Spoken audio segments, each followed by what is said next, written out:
নিশ্চিত থাকেন। আর বেশি কিছু বলার কিছু নাই। আমাদের এই সমিতির রেজিস্ট্রেশন হচ্ছে না গণিত সমিতির। আমরা পরবর্তীতে একটা কত সবাই মিলে সিদ্ধান্ত নিয়ে আবার সমিতি গঠন করবো। তখন যারা যারা থাকার ইচ্ছুক আপনারা থাকতে পারেন। এই বলে আমি আমার বক্তব্য এখানে শেষ করছি। খোদা হাফেজ।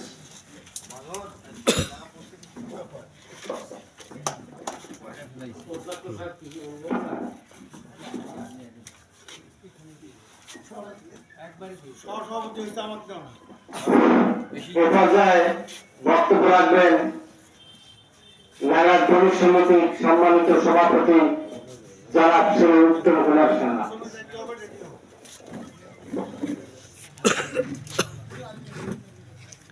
নাগরহাট গণিত সমিতির সভাপতি বক্তব্য দিচ্ছেন। আমি আমার কথা বলার পূর্বে মহান সৃষ্টিকর্তার প্রতি স্মরণ করছি এবং অনেক অশেষ কৃতজ্ঞতা জ্ঞাপন করছি। আজকের নাগরহাট গণিত সমিতির আলোচনা সভা, তৎসঙ্গে সমিতির ম্যাচ শেষ হয়ে গেছে। সমিতির যে ম্যাচটা ছিল সে ম্যাচটা গত মাসে শেষ হয়ে গেছে। তো আপনাদের আমানত আজকে ফেরত দেওয়ার উপলক্ষে আজকে আপনাদের ডাকা হয়েছে। সেই আমানত মানে জামানত এবং আমানত আমি দুটোই বলবো, যেহেতু আপনাদের জামানতটা আমাদের কাছে আমানত রেখেছে, এটা দেওয়া আমাদের জন্য খুব কর্তব্য। এর উপর আমরা একটা মিটিং নিয়েছি। সেই আলোচনা সভায় উপস্থিত আছেন আমার শ্রদ্ধাভাজন কাকা, এই বর্তমান সমিতির উনি উপদেষ্টা এবং সাবেক গণিত সমিতির উনি সভাপতি ছিলেন বাবু কাশীনাথ গুপ্ত। আমার এখানে উপস্থিত আছেন, আপনারা সকলেই চেনেন, কুতুবপুর ইউনিয়নের সম্মানিত চেয়ারম্যান আমার ছোট ভাই, এই সমিতির সহ-সভাপতি শামসুল আলম। আমার এখানে উপস্থিত আমার ছোট ভাই রামপ্রসাদ শাহ, সে সাংগঠনিক সম্পাদক। এখানে উপস্থিত আছেন আমাদের যিনি আপনারা জানেন, যিনি সেক্রেটারি ছিলেন, উনি অসুস্থ, উনি মানসিক দিক দিয়ে একটু মনক্ষুণ্ণ, শফিউল আলম খোকা। উনি দীর্ঘদিন থেকে অসুস্থ হওয়ার পর থেকে উনি একটু আমাদের সঙ্গে সময় কম দেন। তার মানে এই নয় যে উনি আমাদের কাছে নাই, আছেন কিন্তু অসুস্থ, শারীরিক দিক ভালো না থাকলে যেটা হয়। তাই যারা দীর্ঘদিন থেকে খুব কষ্ট করে এবং অত্যন্ত শ্রম দিয়ে আসছে আমার ছোট ভাই ভারপ্রাপ্ত সম্পাদক আখতারুল ইসলাম মাস্টার। সঙ্গে আছেন কেশিয়ার, সেও অত্যন্ত শ্রম দিয়েছে। মনোরঞ্জন সিং বাচ্চু, পাশে উপস্থিত এই যে হাসানুজ্জামান কেমি আছে, ও অনেক শ্রম দিয়েছে। এখানে পাশে আমার পাশে একজন আমার এই সদস্য আছে সমিতির একজন সদস্য ট্রাস্টিজ, সে একজন বড় ব্যবসায়ী। সবুজ মিয়া আছে, সবাই চেনেন, সেও এই কমিটির কার্যকরী ক্রীড়া সদস্য। সুরাত ভাই আছেন, বিএনপির সাবেক সদস্য এবং বর্তমান সদস্য, পুরাতন সদস্য। সেই সঙ্গে আমার এখানে পাশে যে আমার ভাইস্তা আছে পার্থ শাহ মঙ্গল, সবাই তো চেনেন তো তাকে, সে বর্তমান একজন বিএনপির কার্যকরী সদস্য। আমার পাশে আমার ভাইস্তা বাদন, সেও এই সমিতির মানুষ শ্রম দিচ্ছে। তো আপনারা যারা সামনে আছেন আমার এই সমিতির সকল সদস্যবৃন্দ এবং ভাই বোনেরা, সকলকে জানাচ্ছি। হ্যাঁ, আমি আরেকটা নাম বলছি, যে বিলকুল জিজ্ঞেস, এই ছেলেটা কিন্তু অক্লান্ত পরিশ্রম করেই যাচ্ছে। যত সামান্য কিছু তার হাতে দেওয়া হয়, সে কালেকশন করে যায়।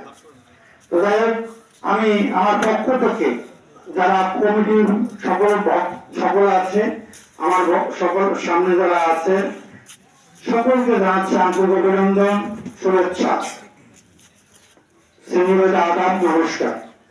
যাই হোক, আজকে কথা বেশি বলার নাই। আমার আরো একটা প্রোগ্রাম আছে, আমি মুসলমানকে যাব।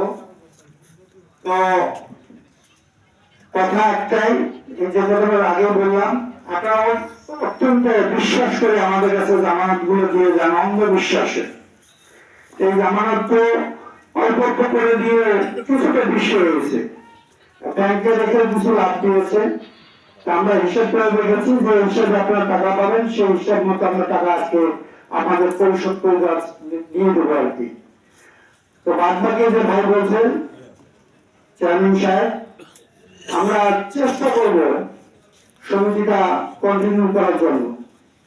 কন্টিনিউটা এভাবে করতে হবে, আমরা এই বণিক সমিতির নামটা, বণিক সমিতির নামে কোনো সরকারি ভাবে রেজিস্ট্রেশন হয় না। এটা অনেকবার চেষ্টা করেছি আমরা, ওনারা শেষে আমি নাম চেষ্টা করেছি, বড় করেছি, কিন্তু বণিক সমিতির নামে হয় না। অন্য কোনো সমবায়, মানে সমবায়ের আন্ডারে গেলে টাকা পয়সা গুলো আবার সমবায়ে দিতে হবে, আরেক ঝামেলা। হ্যাঁ, এখন দোকান মালিক সমিতির নামে একটা সমিতি করা যেতে পারে, যেটা সারা বাংলাদেশে রেজিস্ট্রেশন হয়। এগুলো চিন্তা ভাবনা আমাদের মাথায় আছে। তো আজকে যেহেতু সামনে রমজান আসতেছে, তারপরে ঈদ, মানুষের জামানত গুলো দিতে পারলে আমরাও হালকা হই, এই চিন্তা ভাবনা করে আমাদের সমিতির ম্যাচ বয়স, আমাদের যে কার্যকর কমিটির ম্যাচ শেষ হয়ে গেছে, এই সকল চিন্তা ভাবনা করে আমরা কিন্তু এই জামানত যারা আছে এটা আমরা আপনাদের হাতে তুলে দেবো। এটা মন খারাপ করার কিছু নাই। আর যারা হয়তো বা ভাবছেন যে পাবো কি পাবো না, তাদেরকে বলবো আপনারাও হয়তো বা স্বস্তি পাবেন, পাবো কি পাবো না তেনারাও একটু স্বস্তি পাবেন।